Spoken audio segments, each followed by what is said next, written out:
How's it going, everyone? It's David here, and welcome back to another episode of Hemlock Hills, a traditional amusement park I am building here in Planet Coaster 2. In the last episode, I created two custom flat rides, a looper and a waterfront swing around on top of a stage. And diving right into this episode, it is now time to build another new roller coaster for the park. And keeping with the old-time feel of this park, I have elected to build a BA Schiff Wild Mouse. These were steel wild mice coasters popular in the 1950s and 60s, which unfortunately none are left in operation. But using old photos from the roller coaster database, in particular the one here from Dorney Park, there's a lot of good angles of this, I'm able to create a mostly one-to-one scale of the original ride. Do have to take some liberties with this though. Here in Planet Coaster 2, there are several Wild Mouse options, including a crazy spinning mouse, a Mauer spinning coaster, but the one I am going for is the wooden Wild Mouse, which this is more based on the Frank Wright model, which was made out of all wood. The BA Schiff ones were made out of all steel, but we are going to have to make do with it, and honestly, from a distance, you won't be able to tell the difference. Now, the Wild Mouse coaster is not particularly tall or fast, but is very exciting, mainly due to the very tight hairpin turns and some sharp sudden drops. The BA Schiff model has a lot of elements that are overlapping one another, and I made sure to incorporate that, and luckily here, building this model in the game, you can build based on a grid-based model so that it can line up within the structure.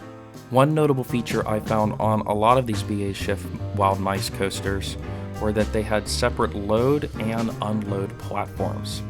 In my original design of the ride, unfortunately, the stations in Planet Coaster 2 are quite big and bulky, and how I had the track laid out, I was only able to have a very small handful of cars.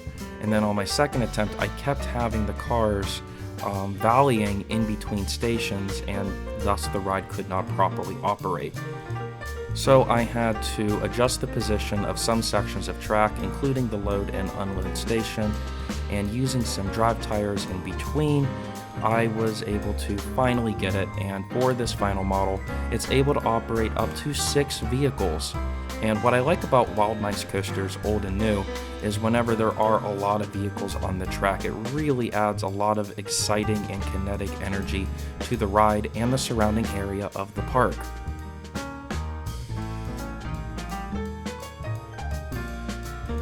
Now, these were not the fanciest looking rides, so I'm having this over more or less a gravel pad, and the stations are more just basic steel frames, no ornamentation or fancy things to go with it. But one element I absolutely did not want to leave out were the entrance and exit to these. Common on these Schiff Wild Mice were these quirky signs that said Wild Mouse and had a fairly creepy looking mouse here on the top. Now, I am not the best when it comes to making custom characters and creations using scenery pieces and shapes, but I'm actually using that as a benefit because these original mice were a bit uncanny, a little bit creepy from what I could see in these images, and from what it turned out, I think it turned out to be quite well. And I made sure to duplicate and have 2 of these because often they would have one for the entrance and one for the exit of the ride.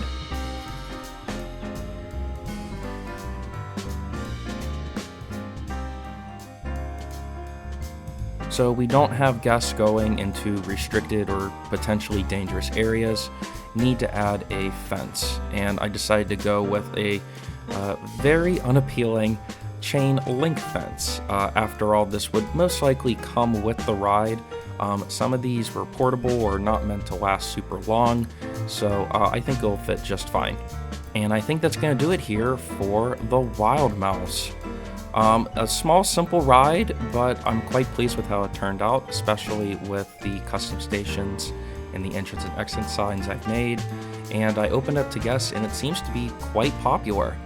has some happy accidents with this. When you get to the top of the ride and you make your first left-hand turn, you get a really good view of the swing around and the lake just beyond it. And there are certain moments where there are trains more or less dueling or overlapping one another. And I did not intend for this at all, but it turned out to be a pleasant surprise. So what do you think of my BA Schiff Wild Mouse coaster? What else would you like to see here in Hemlock Hills?